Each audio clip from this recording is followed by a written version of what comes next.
ایک بات یاد رکھنا، آج چھوٹی چھوٹی باتوں پر ہم اپنی ذات کے لیے انتقام لینے لگتے ہیں. کسی نے مجھے گالی دی، آستین مجھے کیوں گالی دی؟ نہیں، ذات کے لیے لڑنا یہ کتوں کا کام ہے، انسانوں کا کام نہیں. ذات کے لیے لڑنا یہ کمزوروں کا کام ہے، طاقتور کا کام نہیں. اللہ کے رسول صلی اللہ علیہ وآلہ وسلم سے کسی نے آقا علیہ السلام نے صحابہ سے پوچھا سب سے زیادہ طاقتور کون ہے، سب سے بڑا پہلوان کون ہے؟ صحابہ نے کہا حضور جس کو کوئی پچھاڑ نہ سکے وہ سب سے بڑا پہلوان ہے. حضور نے کہا نہ، جب غصہ آ جائے تو وہ غصے کو پی جائے، غصے کی حالت میں جو غصے کو پی جائے وہ سب سے بڑا طاقتور ہے، وہ سب سے بڑا پہلوان ہے. اب آپ مجھے بتائیں، چھوٹی چھوٹی چیز پہ ہمیں غصہ آتا ہے. آئیے بہت پیاری سی بات کہوں، ہمارے اندر کروڑوں عیب ہے، اگر کوئی کہہ دینا کہ ایک عیب ہے تو ابھی ہم غصے، مجھے کیوں کہا؟ ارے چھوڑ نا یار، نظر انداز کر، بخش دے، کمزور ہے. حضور فرماتے ہیں اللہ کے کمزور بندوں کو تم چھوڑتے رہو گے تو تم اللہ کے بارگاہ میں کمزور ہو، اللہ تمہیں معاف کرتا رہے گا. ایک دن ابو جہل آیا، دیکھو حضور کا حلم، حضور کا صبر.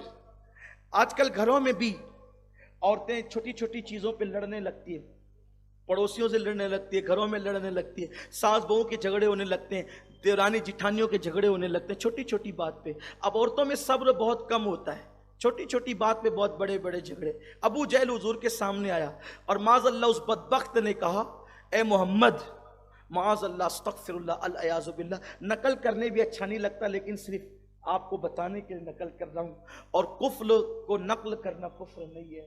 اس بدبخت نے کہا اے محمد، تم سے بڑا بدصورت میں نے کسی کو نہیں دیکھا، لیکن واہ رے میرے نبی کا حلم، میرے آقا کی شان. حضور نے کیا فرمایا پتہ ہے جواب میں؟ صدقت یا ابا جہل، ابو جہل تو نے سچ کہا.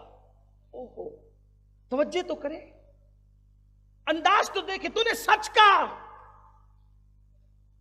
پھر اس کے بعد تھوڑی دیر گزری تھی کہ یار کار امام الصحابہ افضل البشر کے دلوں کو بھی سنبھالا کرتے تھے.